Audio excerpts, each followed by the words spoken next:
Well, this weekend, one of the largest art fairs in the region will happen on Minnesota Point in Duluth. This will mark the 49th annual Park Point Art Fair with 120 artists setting up their work under tents near the end of the point.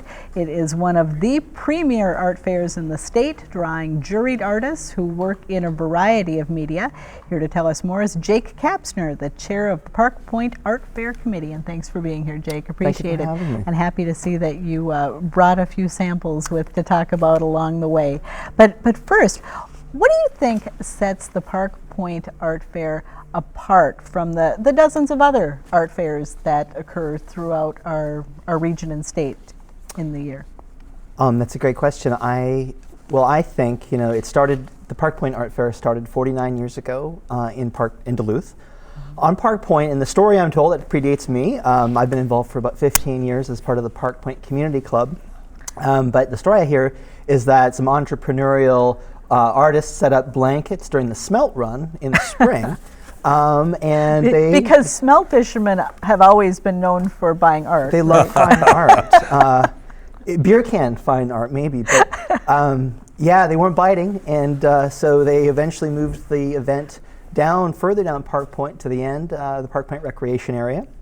And over the years, it grew to attract about 10,000 visitors each year. It's always the last weekend in June.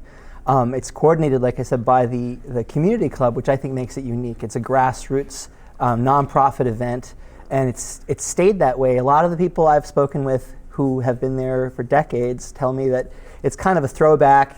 For them, they feel like it's how art fairs sort of started, because it has that community element. Mm-hmm. I think that it is definitely about these sort of exquisite objects. It's a very high quality show.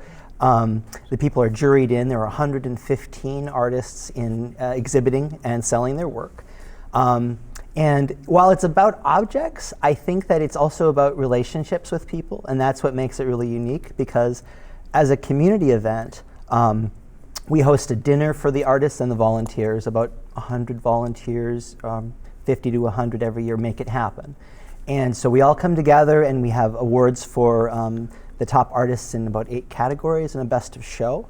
But it's also like this cheery reunion, of friends. A lot of volunteers have been doing this for decades as well.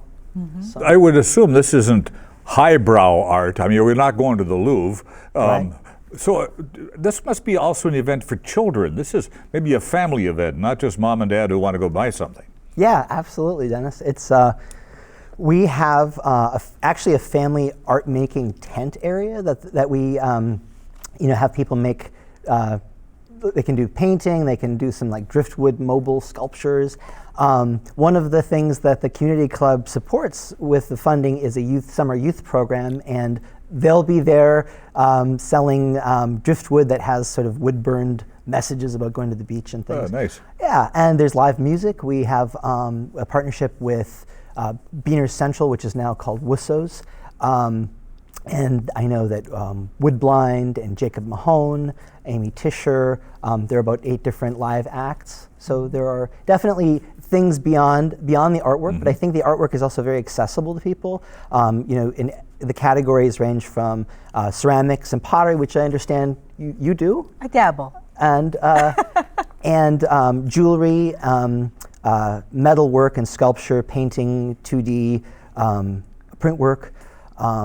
I mean, really, you name it. There's wood carving, wood turning, rather, mixed media, photography. I could keep listing them. Mm-hmm. Well, why don't you show us some of the pieces that you brought with? Yeah, absolutely. I'd love to. This is an example of Richard Gricella and Karen Rossetti's work. They're local artists, and they're the best show in the art fair last year. Mm-hmm. And I believe that it's is it a American raku pottery? I'm a volunteer, so I'm not the coordinator, but I'm fairly familiar with some of the work. And I have a bag that fiber art, as we would call it. Really? Yeah, this is a handbag by a Park Point artist named Natalia Walbridge, who has a business she calls Doc 5. And I have, let's see if in my handy bag here, I also have a beach towel, which comes in handy. This piece of Oh, is pottery that pretty? Oh, is the wonderful. Karn, Yeah, it's sure. done by Karn Kramer of Duluth Pottery Co. in Lincoln Park. And I think they're great examples of the maker culture as well. Like you said, it's not highbrow, but it's definitely finely crafted Sure. work. This item almost looks like glass. That is glass. That is glass. And that was done by a guy named David Royce a few years ago, and he's not coming back. But I think that also represents the fact that we have some turnover where, you'll find about 50% of the artists are returning who have been juried in, and maybe half of them have come who are new, and they're coming from Minnesota, Wisconsin, some North and South Dakota, some further away. There When are you- some high quality items. When you look at the mix of artists, do most of them come from the local area, or are they coming from really all over the place?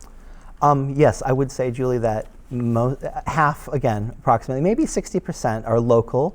In fact, I know that our award winners, as I was kind of looking through my list last year, were Jordan Sundberg of Tin Cup Designs, a printmaker.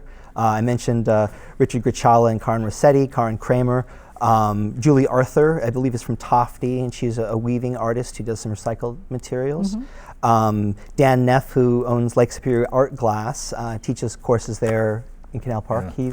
He's one of our award winners from last year, as well as Sean McManus, who does stonework, McManus Stoneworks in Lincoln Park, kind of a Gaelic and original design. So, Jake, the dates and the hours. Yeah, that would be this weekend, Saturday and Sunday, Right. 10 a.m. to 5 p.m., rain or shine, and hopefully sunshine. But it's going to be shine, right? Forecast looks Yes. good. And there is no charge for admission, is that correct? That's correct. It's free admission. But do you take donations? No, No, the community club's organizing it. I assume there's some element of a fundraiser associated with it. you could come and purchase something from the youth tent, I suppose, and you can donate to help the supply fund there. That would be Wonderful. wonderful. How does this event benefit the Park Point community? Well, in a lot of different ways. The community club over the years has used the funds to support environmental projects, like dune beach grass restoration and building paths to protect the dunes, as well as plant a lot of trees. They've supported the youth committee, or youth program rather, which welcomes kids actually from around the town and the region, and other civic efforts too. All right. Well, Jay Kapsner, thank you so much. Good luck with the Park Point Art Fair. A lot of my friends are going to be there showing and selling, and I hope it's a great day for everyone. Thank you very much. Thank you, Julie. Jake. Thank you.